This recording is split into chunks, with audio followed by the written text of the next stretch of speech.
Donc, on va faire rapidement le tour, juste pour se mettre dans l'esprit de LinkedIn, faire un peu le tour de la plateforme, voir ce que ça dit, grosso modo. Quand vous arrivez sur le fil d'accueil, là, présentement, vous voyez mon fil d'accueil. J'ai pas cru bon de cacher les gens. Je pense que c'est des choses qui sont publiques, c'est des publications publiques. Donc, on va les regarder ensemble, juste quelques-unes pour se donner une idée. Alors, j'ai Madame Claudine Saint-Hilaire ici qui me partage une photo. Voyez-vous à quel point aussi, juste en passant par parenthèse, ça en passant, c'est très, très vendeur quand on veut partager quelque chose, une photo, dans ce cas ici, une personnalité comme Tony Robbins, avec du texte très clair et une signature. Donc, on a quelque chose qui nous arrête. Et on lit, on peut être intéressé ou pas, on peut cliquer dessus, pour commenter ces choses-là. Et je peux venir ici et dire, bien, je peux copier le lien, ce que je fais déjà quand j'ai un post que j'aime beaucoup, je peux copier le lien et le garder. Donc, je peux y avoir accès super rapidement, je peux le masquer pour ne plus le voir. Pourrais dire, je le ferai pas, mais je pourrais dire, je ne peux plus suivre Claudine parce que je trouve ça très intéressant, mais je pourrais dire, j'aime pas vraiment ça. Je peux le signaler si je trouve que c'est trop, ça marche pas. S'il y a un contenu explicite qui est, oui, je pourrais améliorer mon flux, recevoir des suggestions de sources à suivre, on va le voir plus loin. Et quand je continue comme ça ici, juste un détail pour vous que vous voyez tout de suite le deuxième post, il est marqué ici tout de suite en dessous promu. Ça veut dire que c'est quand vous payez la publicité, on va le voir aussi plus loin, quand on paye la publicité, ils viennent nous lisser des posts comme ça quand on est ciblé par d'autres compagnies. Et on continue, on a, encore une fois, voyez-vous à quel point c'est visuel. Donc, on voit ici que Jeff Weiner, il a commenté ça, c'est Jeff Weiner en passant, je m'en sers comme exemple, c'est le CEO de LinkedIn. Il a fait un commentaire, donc c'est très petit, on dit il a fait un commentaire, et là je vois la publication de Marcel, et je vois ici d'autres choses, et je pourrais venir commenter là-dessus, engager la conversation. On voit que Sonia aime ceci, on voit le post qu'elle a aimé. Donc, quand vous faites une activité, c'est pas tout le monde, en passant, c'est pas tout le monde qui va voir tout ce que vous faites. Parce que, mettons, vous avez 200 ou 500 ou 1000 personnes qui vous suivent, c'est pas tout le monde de façon systématique qui va le voir en premier. Ça va dépendre à quel point, comme ces gens-là, pourquoi je les vois, parce que ça va être des choses que je vais avoir cliqué, que je vais avoir aimé, que je vais avoir commenté. Puis LinkedIn se dit, dans un algorithme, un calcul, ben Pierre-Luc, tu dois aimer ça, fait qu'on va te le mettre ça en premier comme Facebook va le faire. On appelle ça des algorithmes.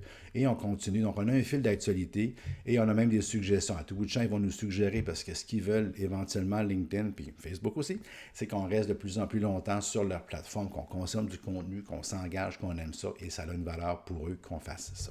Alors, je vous invite à faire le tour de vos posts et en même temps de vous poser la question ce que vous aimez voir pour que quand vous allez faire la publication, quand vous allez aimer, commenter, partager, que vous partagez des choses que vos gens vont apprécier.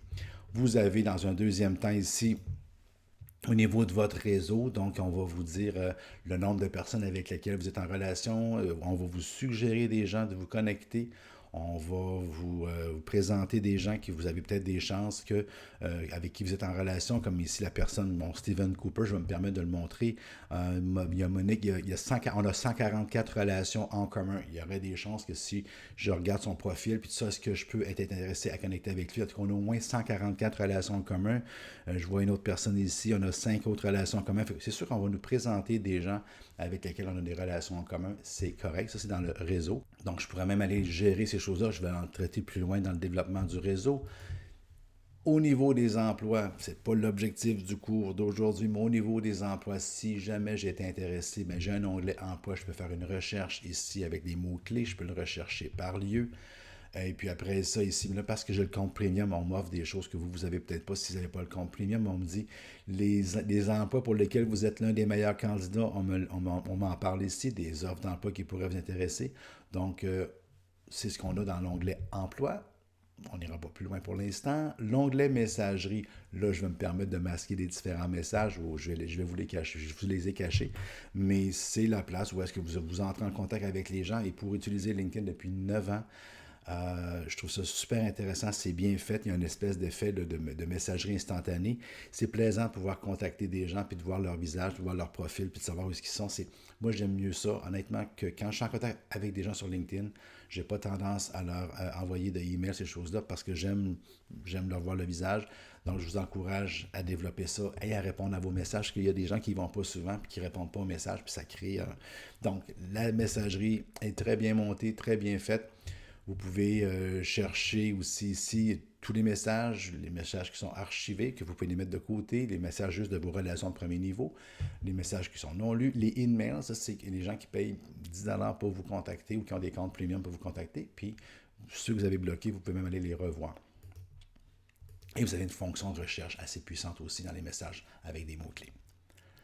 Les notifications, vous allez voir, si vous n'allez pas sur votre LinkedIn, souvent vous allez voir le chiffre s'accumuler. Ce sont toutes des choses qui ont rapport avec un anniversaire, un changement d'emploi, quoi que ce soit que vous avez identifié dans vos notifications, ça va être là que vous allez le voir. Le petit chiffre va apparaître. Quand il n'y a pas de petit chiffre, moi j'y vais régulièrement, il n'y a pas de notification que je n'ai pas vue.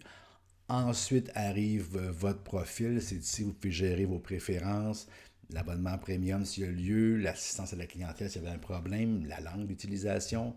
Vous pouvez gérer vos pauses, votre activité, les offres. Donc, c'est par ici que vous pouvez tout gérer les éléments qui ont lié avec votre compte. Et finalement, c'est ici, c'est un petit peu bizarre au niveau de l'interface. Par contre, on lui met ça complètement à droite. C'est ici qu'on peut faire une publicité, publier l'offre d'emploi, participer à des groupes.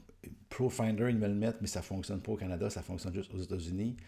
La fonction salaire, c'est juste pour la fonction premium, mais c'est intéressant. Puis SlideShare, je vais en faire une capsule juste pour ça. SlideShare, c'est comment partager des PowerPoint. Et puis, d'autres solutions professionnelles de LinkedIn pour lesquelles il faut quand même payer. Et c'est ici que je viens pour créer une page d'entreprise. Et finalement, quand vous avez un compte premium, vous pouvez aller cliquer sur le LinkedIn Learning et vous avez accès à une panoplie de cours sur Microsoft, sur Excel, sur une panoplie de choses. C'est toujours en train de s'améliorer. Donc, le LinkedIn Learning, il y a des gens qui vont trouver que ça vaut la peine d'aller sur le premium pour cette opportunité-là. Donc, c'était le tour de la plateforme. C'est relativement simple, très puissant. Mais ça vaut la peine d'y revenir régulièrement. Donc, sans plus tarder, on va plonger plus directement au niveau de la création de votre profil LinkedIn.